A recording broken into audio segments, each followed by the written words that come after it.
இந்த அம்மையார் உமா மகேஸ்வரி அவர்களுடைய ஆதங்கம் என்னன்னா, இன்னும் பெண்களுக்கு திறமையே இல்லையா? அவங்க எல்லாம் ஒண்ணுமே செய்யலையா? சித்தர் காலத்துல ஒரு பேரும் சித்தர் கூடவும் இல்லாமல் போனார்கள். அவர்களை கண்டுபிடியுங்கள். அவர்கள் என்ன சொல்றாங்கன்னா, உலகம் நமக்கானது, ஆணுக்குமானது, பெண்ணுக்குமானது. என்ன பெண்களே, நீங்கள் ஏன் சும்மா இருக்கின்றீர்கள்? நீங்கள் சித்தர் காலத்தில் எத்தனை பேர் அங்கே பெண் திறமை உள்ளவர்களாக இருந்தார்கள், கண்டுபிடியுங்கள் என்று எல்லோரையும் ஆராய்ச்சியாளராக ஆக்கச் சொல்லி இருக்கின்றார்கள் இந்த உமா மகேஸ்வரி அம்மையார் அவர்கள். எனக்கும் ஆராய்ச்சி செய்ய வேண்டும் என்று இருக்கின்றது. நன்றி அம்மா, வாழ்த்துகள். ரொம்ப அருமையா இருந்துச்சு, ரொம்ப அருமையா இருந்தது. இன்னும் நிறைய சொல்லணும். ரொம்ப நன்றாக இருந்தது. நான் உன்னிப்பாக அவர்களுடைய பேச்சை கேட்டேன். ரொம்ப நல்லா இருந்தது. ரொம்ப நன்றி அம்மா. அடுத்தது நர்மதா அவங்க பேசினாங்க. அவங்க சங்க புலவர்களை பற்றி நிறைய பேர் பேசினாங்க. அதுல அவை பிராட்டியார் ஒவ்வொரு மாதத்திலும் ஒவ்வொரு அவையார் இருந்ததாக அவர்கள் சொல்லிக் கொள்கின்றார்கள்.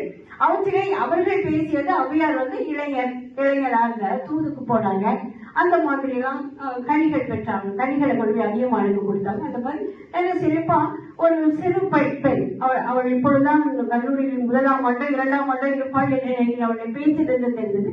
பரவாயில்லை, தைரியமாக பேசினார்கள். அந்த ஒரு ஸ்டேஜ் வேலை பயம் என்று ஸ்டேஜ் ஃபியர் இல்லாம பேசினாங்க. நன்று.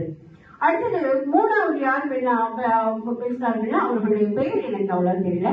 நச்சல்லையாரை பற்றி ஜெயலட்சுமி அவர்கள் நச்சல்லையார் பற்றி பேசினார்கள். நச்சல்லையாரை பற்றி பேசினா புறநானூற்று பாடல்கள்ல 36க்கு மேல நச்சல்லையார் தான் பாடியிருக்காங்க. இந்த புறநானூற்று காலம் தான் தமிழ் இலக்கியங்களுக்கே, அதுவும் பெண்பால் புலவர்களுக்கே ஒரு பொற்காலம்னு சொல்லலாம். அந்த மாதிரி அந்த புறநானூற்று காலத்தில் நிறைய புலவர்கள், நச்சல்லையார், இன்னும் நிறைய பேர் வந்தாங்க. அது நச்சல்லையாருடைய பாடல்களை பற்றி நல்லா விளக்கினாங்க. ரொம்ப நன்றாக இருந்தது. அடுத்தது 3வது உதவி பேராசிரியை நாகராணி.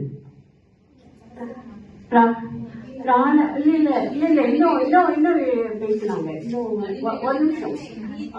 3வதாக பெண் எழுத்தாளர்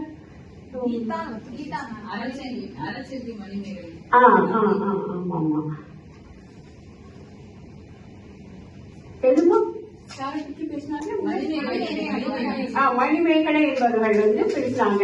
அவங்களும் ரொம்ப அருமையாக பேசினார்கள். மணிமேகலை அவர்கள் அறக்காப்பியங்கள்